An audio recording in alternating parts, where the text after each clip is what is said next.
Bom dia, irmãos, bom dia, igreja. Esse é um dia maravilhoso, é um dia de alegria. Estudar a carta aos Filipenses fez eu pensar em como nós temos vivido atualmente, né? Temos vivido algumas adversidades, as enfermidades em família, né? Cada um de nós aqui de alguma maneira. E a carta aos Filipenses, né, de acordo com o que Paulo viveu, de acordo com a doença de Epafrodito, ele nos ensina a passarmos por essas adversidades com alegria, né, sabendo que o Senhor é soberano e que nos mantém firmes, né, para continuar a caminhada. Tá bom? Então vamos lá. Carta de Paulo aos Filipenses. O versículo base usado: regozijai-vos sempre no Senhor. Outra vez digo, regozijai-vos. Filipenses 4:4. Cantamos às vezes, né, aqui na igreja esse é um corinho, né? É muito lindo, tá bom? Então vamos para a introdução. Paulo expressa aos Filipenses toda a sua alegria. É uma carta de profunda declaração sobre o que o Evangelho pode fazer de uma pessoa amadurecida e feliz, apesar das circunstâncias desfavoráveis. Nós devemos lembrar que Paulo estava preso quando escreveu esta carta. A prisão não foi forte o suficiente para prender a sua alegria. No livro de Atos dos Apóstolos, capítulo 16, versos 16 a 40, foi praticamente o pano de fundo para a criação da igreja de Filipe. E Paulo estava preso e contente. E muitas coisas aconteceram quando ele cantava. 3 fatores marcaram o início da igreja em Filipos. A obediência de Paulo diante de uma visão do homem macedônio que implorava em Atos 16:9, dizendo: passa a Macedônia e ajuda-nos. Então Paulo tinha certeza de que Deus o havia chamado para anunciar o Evangelho. E muito interessante, irmãos, o começo da igreja de Filipos dependeu dessa obediência de um crente ao chamado do Senhor. Muitas vezes relutamos, né? Ouvimos a voz de Deus o chamar para determinado trabalho e às vezes demoramos para atender. Mas o chamado está lá no nosso coração.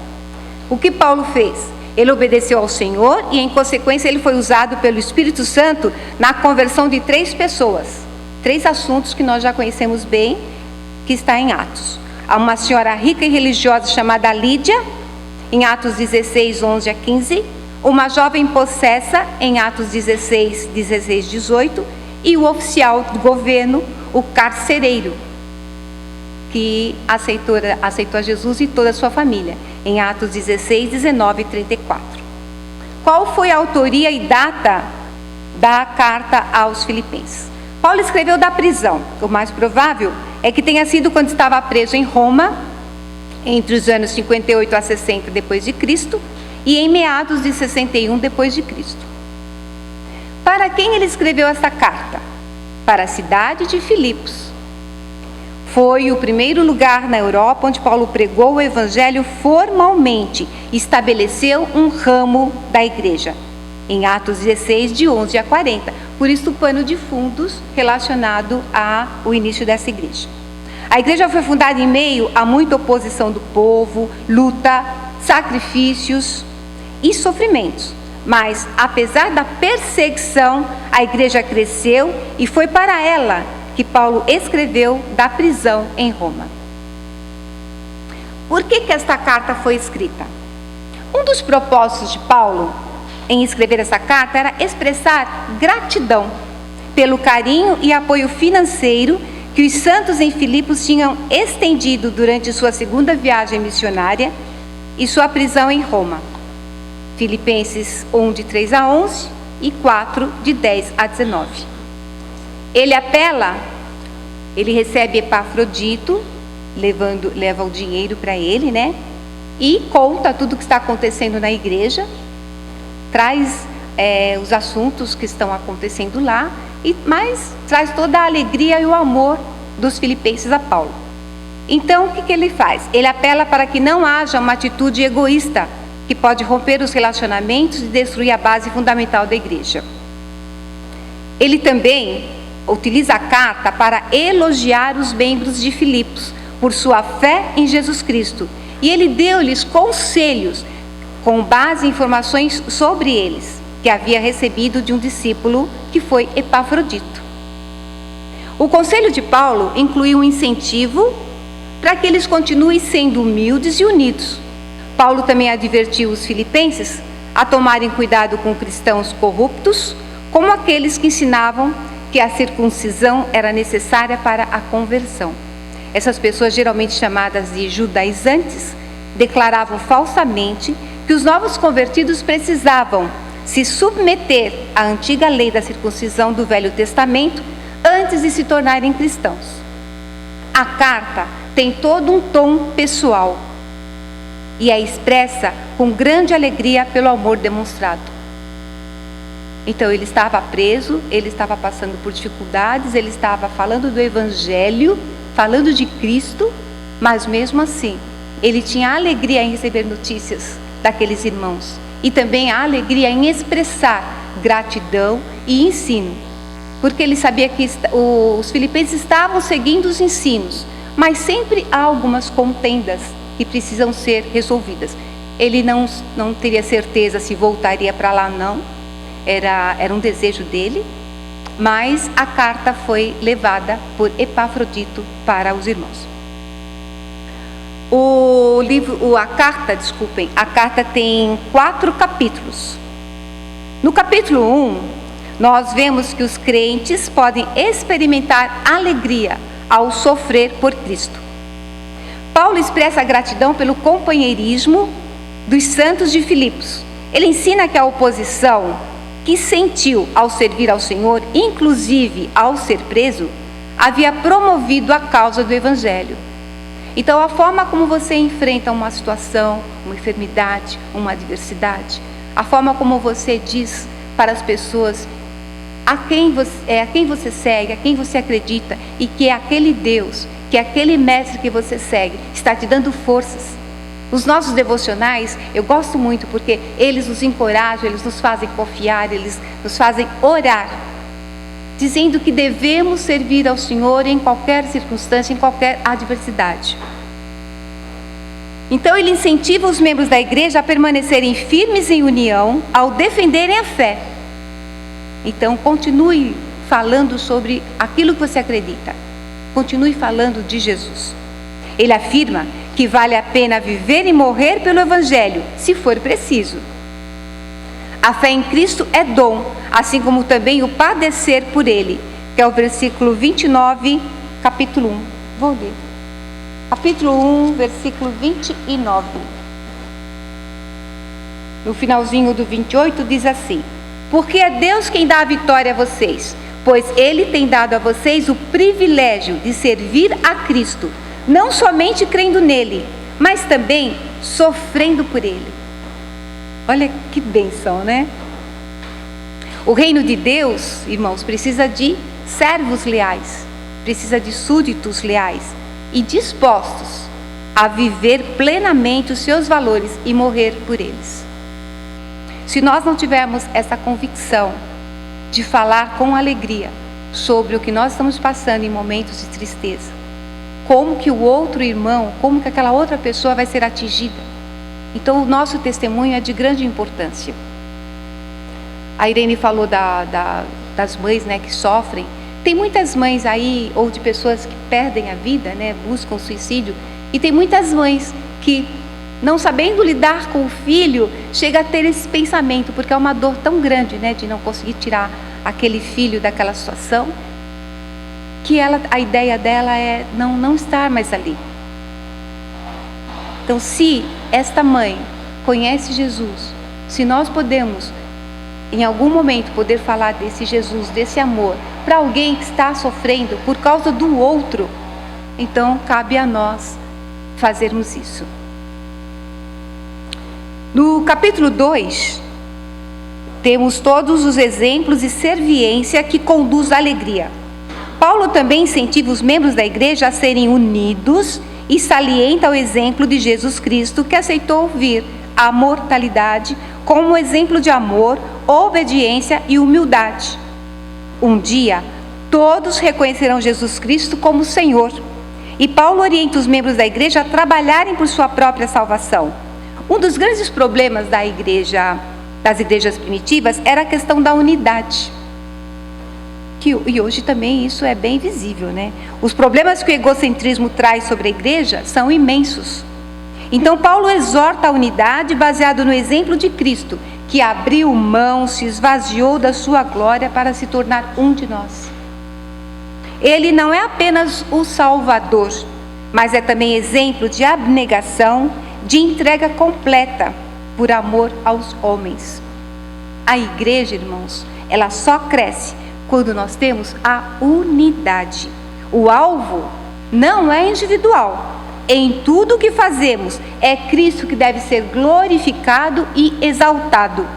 E quando resolvemos nos dedicar ao serviço, o que Deus faz? Ele trabalha em nossas vidas e nos impulsiona pelo seu Espírito Santo à realização da sua vontade.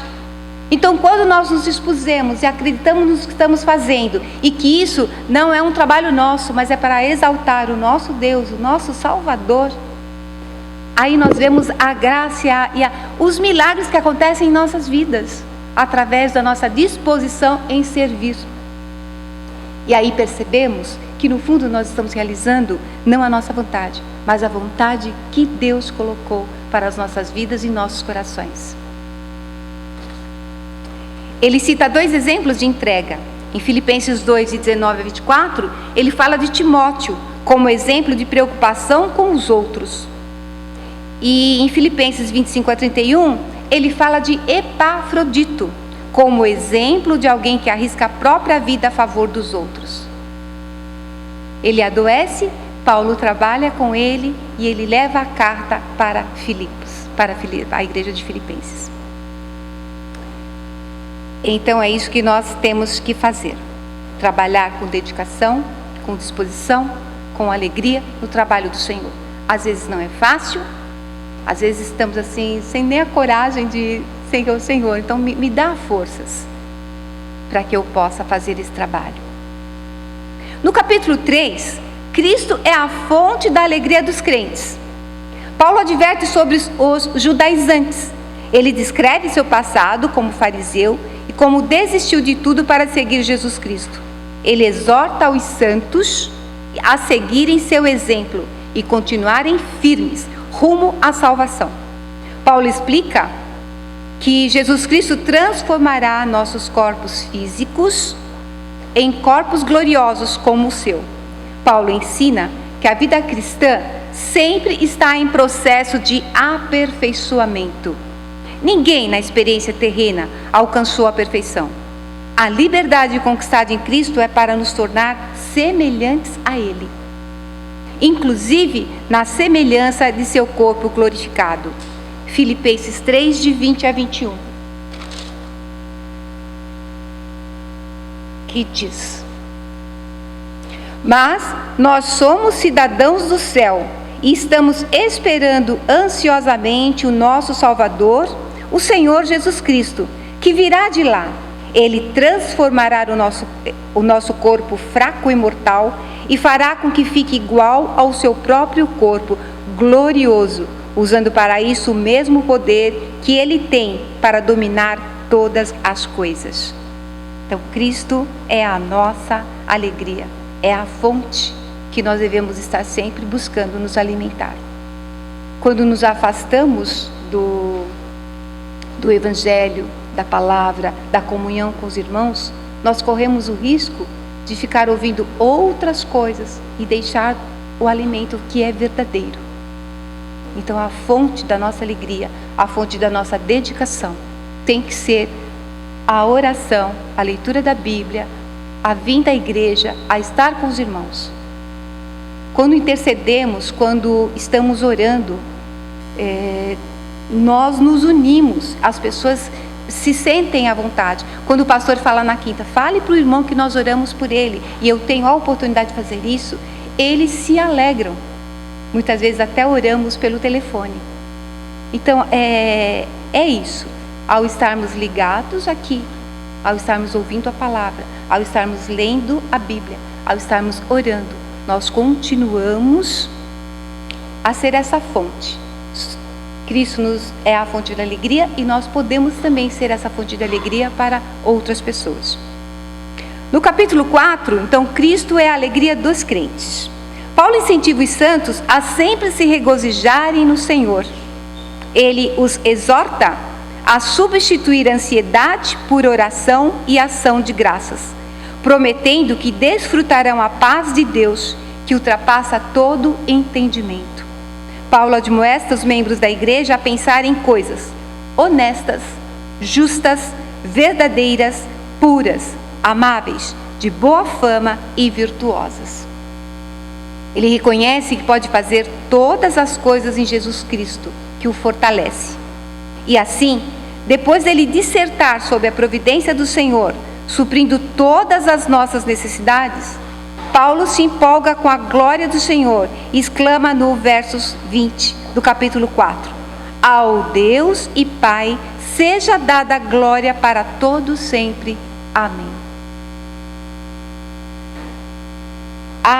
Eu acho que para o que nós estamos vivendo hoje com as nossas enfermidades, as nossas doenças, ler Filipenses é muito pessoal. Eu acho que cada um de nós devia parar e ler.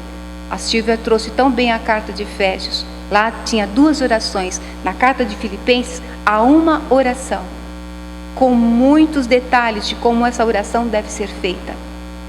Eu acho que nós precisamos fazer a leitura.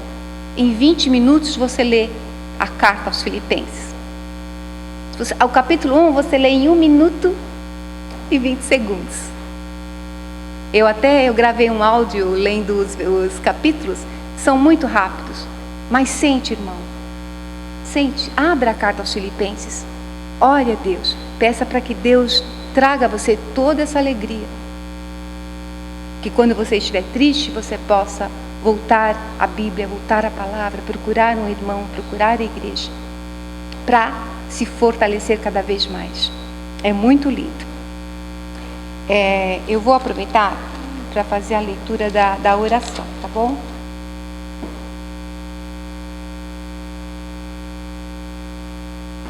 A oração de Paulo em favor dos Filipenses está no capítulo 1, a partir do versos 3. E ele diz: sempre que penso em vocês, ele orando pelos irmãos, sempre que penso em vocês, eu agradeço ao meu Deus, e todas as vezes que oro em favor de vocês, eu oro com alegria, por causa da maneira como vocês me ajudaram no trabalho de anunciar o Evangelho desde o primeiro dia até hoje. Gratidão, pois eu estou certo de que Deus, que começou esse bom trabalho na vida de vocês, vai continuá-lo até que ele esteja completo no dia de Cristo Jesus. Vocês estão sempre no meu coração, e é justo que eu me sinta assim a respeito de vocês, pois vocês têm participado comigo desse privilégio que Deus me deu. E é isso que vocês estão fazendo, agora que estou na cadeia, e foi o mesmo que fizeram quando eu estava livre, para defender e anunciar com firmeza o Evangelho. Deus é testemunha de que estou dizendo a verdade quando afirmo que o meu grande amor por todos vocês vem do próprio coração de Jesus Cristo. O que eu peço a Deus é que o amor de vocês cresça cada vez mais e que tenham sabedoria e um entendimento completo, a fim de que saibam escolher o melhor. Assim, no dia da vinda de Cristo, vocês estarão livres de toda impureza e de qualquer culpa. A vida de vocês estará cheia de boas qualidades que só Jesus Cristo pode produzir para a glória e o louvor de Deus. E é muito mais quando você lê a palavra tranquilamente, em silêncio, escolhe aquele momento para fazer a leitura. Eu tenho certeza que aqui, muitos dos irmãos aqui já disseram que se sentem privilegiados por nós estarmos fazendo a leitura dos livros, estarmos aprendendo. Cada professor tem um jeito especial. Ler Filipenses e saber sobre a segunda viagem, é só lembrar da lição de Coríntios, do professor Alexandre. Ele deu todo um panorama histórico E isso é muito importante para nós, tá bom? Vamos concluir. Quais são as lições de Filipenses para hoje? Em situações de ansiedade, preocupações e medos, a carta aos Filipenses nos ensina a alegria. Paulo estava preso, passou necessidades, mas tinha alegria, porque a sua confiança estava depositada em Deus e não nas circunstâncias. Cristo é nosso exemplo de entrega, de abnegação. Vivemos numa época em que o individualismo impera. Cada um procura o seu próprio interesse, mas Filipenses ensina que devemos viver para o outro como Cristo viveu para a humanidade. A vida do crente tem que ser significativa. Não basta passar pelo mundo, é preciso fazer a diferença na vida das pessoas. Que o Senhor nos abençoe. Amém. A reflexão, que hoje nós não vamos nos dividir em classe, são 2 perguntas, são perguntas de ordem pessoal. Lá na comunidade, eu vou colocar essas perguntas e nós podemos até trazer respostas durante a semana. Pode ser uma atividade boa para a gente poder pensar, tá bem? Então, nas fases de deserto, nas fases em que você se sente sozinho, nas fases em que Deus tira você de um lugar para outro, para Ele falar silenciosamente com você. Eu nunca esqueço quando nós estudamos na classe de pregadores e o pastor escolheu Oséias para que cada aluno fizesse um capítulo, e um dos capítulos do livro ficou para mim. E lá era quando Oséias fica num deserto, procurando entender o que está acontecendo. Aí ele percebe que Deus o tirou daquele momento para ele pensar: ouve a minha voz.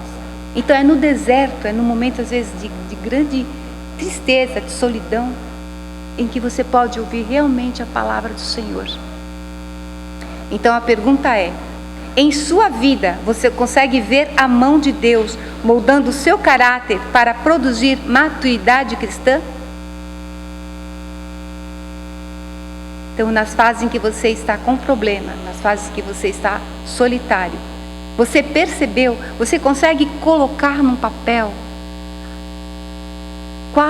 como que Deus moldou, como você se modificou através daquele problema? Quando fazemos isso, irmãos, é quando damos testemunho.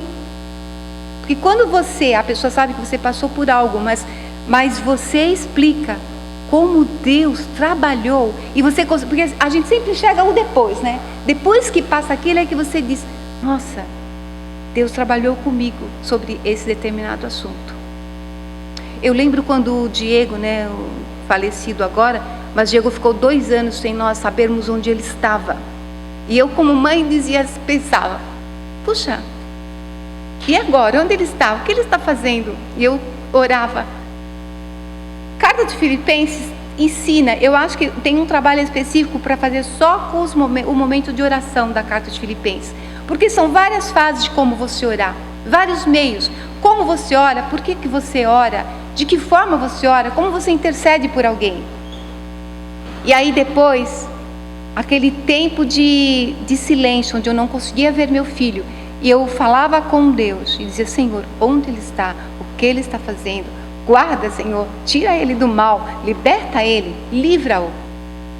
E aí depois de 4, 5 anos depois, o Diego volta para a nossa família, passa 4 anos conosco, maravilhoso, pôde se resgatar, e aí Deus o leva.